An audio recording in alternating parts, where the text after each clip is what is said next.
और बच्चा लोग कैसे हो? चलो चलते हैं कुछ नया सा करने। अक्सर घर में सफाई सभी चाहते हैं, लेकिन कई घरों में पेट को पालने का भी शौक होता है। अब जब घर में आप कोई पेट पालते हो तो उससे गंदगी तो होती है, कभी वो सोफे पे चला जाता है, कभी बेड पे चला जाता है। ऐसे में पूरे घर में स्मेल सी आने लगती है। ऐसा ना हो तो उसके लिए एक बढ़िया सी ट्रिक लाई हूँ। अभी हमारे घर भी एक छोटा सा पेट आया था, मेरी बेटी का था, तो उसके लिए हम लोग यही ट्रिक फॉलो कर रहे थे। जैसे कि इनके पी पैड आते हैं, उसे आप एक जगह यदि रख दोगे, उसकी स्मेल सूंघ के वो फौरन वहीं पर ही गंदा करना शुरू करते हैं, जिससे होता ये है पूरा घर आपका साफ सुथरा रहता है। ये छोटी सी ट्रिक है, बहुत अच्छी है। जब भी आपको इस तरीके से पेट पालने का शौक है तो उसे आप एक तरफ रख दीजिए, पी पैड को इस तरह रख दीजिए। जब वो पी पैड 2 दिनों में खराब हो जाए उसे उठाकर हटा दीजिए, एक नया पैड रख दीजिए, जिससे आपका घर बिल्कुल साफ सुथरा रहेगा और वो उसे भी आदत पड़ेगी, वो वहीं जाके गंदा करेगा। ये ट्रिक बहुत अच्छी है जिनके घर में पेट्स हैं। बच्चों, अब देखते हैं कुछ क्लीनिंग की ट्रिक्स। जैसे कि हम लोग हेयर वॉश तो करते हैं, हेयर में काफ़ी सारे कंघे या कोम या ब्रश यूज़ करते हैं। चॉइस आपकी है, आप क्या यूज़ करते हो। उन्हें साफ़ करना भी बहुत ज़रूरी है। उन्हें साफ़ करने के लिए क्या ट्रिक फॉलो करें, आज वो देख लेते हैं बच्चों। मैंने अपने बेटे के 2 ब्रश ले लिए हैं, उसे मैं साफ़ करने जा रही थी। मैंने सोचा मैं आपके साथ ये ट्रिक फॉलो करूँ, जिससे क्या होगा, ये बिल्कुल बैक्टीरिया फ्री रहेंगे। और जब बैक्टीरिया फ्री हमारे कंघे या कोम या हमारे ब्रश होते हैं तो उसकी वजह से हमारे बालों में प्रॉब्लम नहीं आती है। यहाँ मैंने गर्म पानी किया है एक बर्तन में, और इसमें मैंने डाल दिया है थोड़ा सा विनेगर, थोड़ा सा मीठा सोडा, और ये ब्रश डाल दिए। अब ब्रश डाल के आप थोड़ी देर के लिए छोड़ दीजिए। जब थोड़ी देर के बाद आप छोड़ देंगे, जब आप इसे ब्रश से साफ करेंगे, तब आप देखेंगे ये बहुत बढ़िया से साफ हो चुके हैं।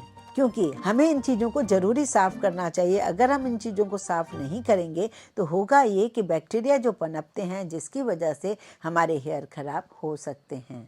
ये देखिए साफ़ हो गए। अब आप इसे धूप में सुखा दीजिए, उसके बाद ही इसका यूज़ कीजिए। एक और खुशखबरी आपके साथ शेयर करने वाली हूँ, पता है वो ये कि आप यदि हमारे ऑयल को खरीदते हो, जैसे कि मैंने आपके लिए 3 टाइप के ऑयल बनाए हैं। अनियन के साथ मैंने बनाया हेयर लॉस ऑयल। अगर आपको हेयर की बहुत ज़्यादा प्रॉब्लम है, हेयर लॉस से आप डर गए हो, तो आप उस ऑयल को यूज़ कीजिए। अगर आप बहुत छोटी उम्र के हो और देख रहे हो कि बाल बिल्कुल सफ़ेद होने जा रहे हैं, अभी कलर यूज़ मत कीजिए। इससे पहले आप भृंगराज हेयर रिपेयर ऑयल यूज़ कीजिए, क्योंकि ये जो आपके बालों को, हेयर लॉस को भी कम करेगा, लेकिन ज़्यादा आपके बालों को रिपेयर करेगा, सफ़ेद होने से बचा देगा। जो दूसरे नंबर का ऑयल है, जो कि आपको कुदरत से बहुत बढ़िया आपके हेयर हैं, कोई प्रॉब्लम है ही नहीं, छोटी मोटी प्रॉब्लम है तो आप चंपी ऑयल यूज़ कीजिए।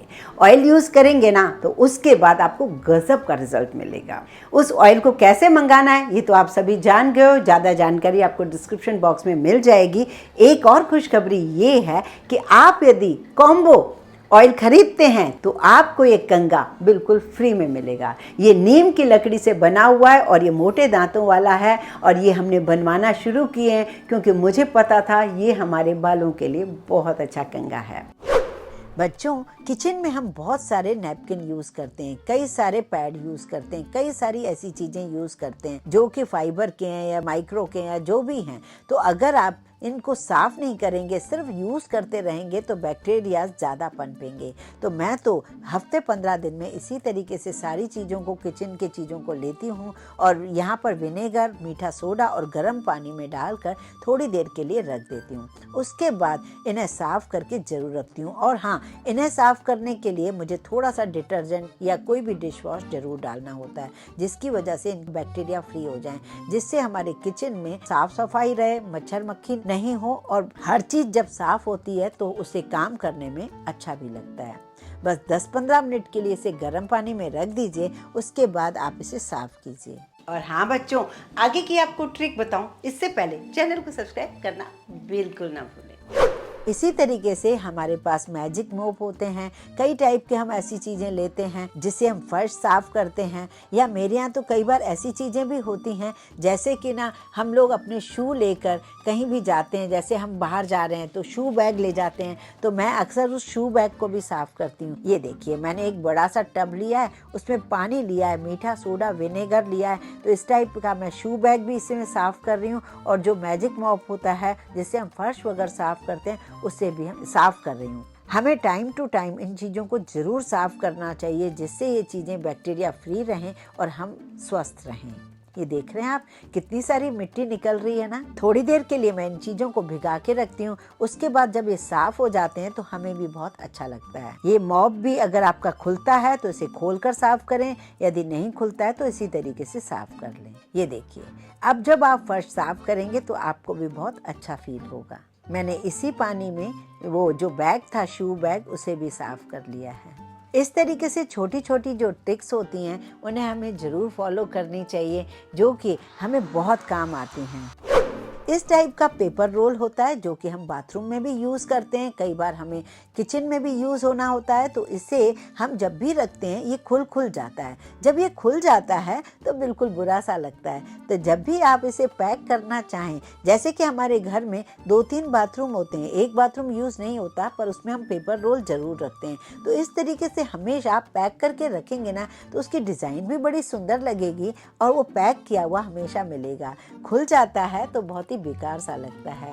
अगर आप किचन में भी यूज़ कर रहे हैं तब भी आप इसका यूज़ कर सकते हैं।